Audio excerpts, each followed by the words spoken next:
ఓం శ్రీ శివపంచాక్షరీ స్తోత్రం.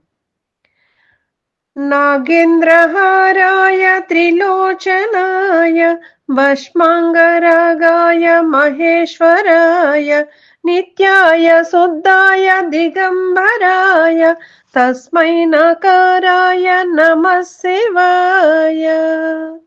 మందాకినీ సలిల చందన చర్చితాయ నందీశ్వర ప్రమదనాద మహేశ్వరాయ మందార పుష్ప బహుపుష్ప సుపూజితాయ తస్మై మకారాయ నమః శివాయ.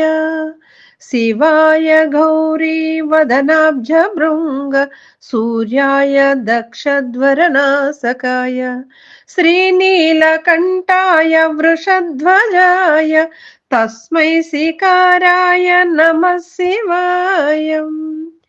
వసిష్ఠగుంభో భవగౌతమాది మౌనీంద్ర సేవార్చిత శేఖరాయ చంద్రార్కవైశ్య నరలోచనాయ తస్మై నకారాయ నమః శివాయ. యక్షస్వరూపాయ జటాధరాయ పినాకహస్తాయ సనాతనాయ దివ్యాయ దేవాయ దిగంబరాయ తస్మై మకారాయ నమః శివాయ.